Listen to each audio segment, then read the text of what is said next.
that working duo, dyad.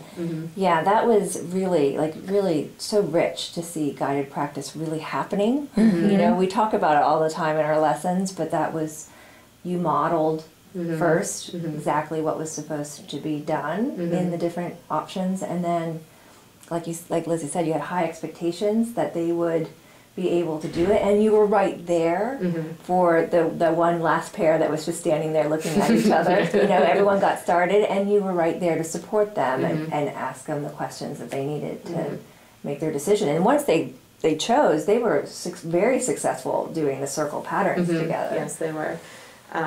And that's when you asked about whether I always do this or if it's something that, and I think that that's one of the things that this whole lesson process has helped me to be more intentional with, because it's something I used to do all the time. Right. First and second grade, it's something that you do, you know, constantly modeled guided practice and independent practice and all of those things, but I didn't necessarily do it as much here, and I feel like now we're getting to that point where it's easy for them to, you know, be able to pick up their own things and really explore and try things and be successful with it, which is good.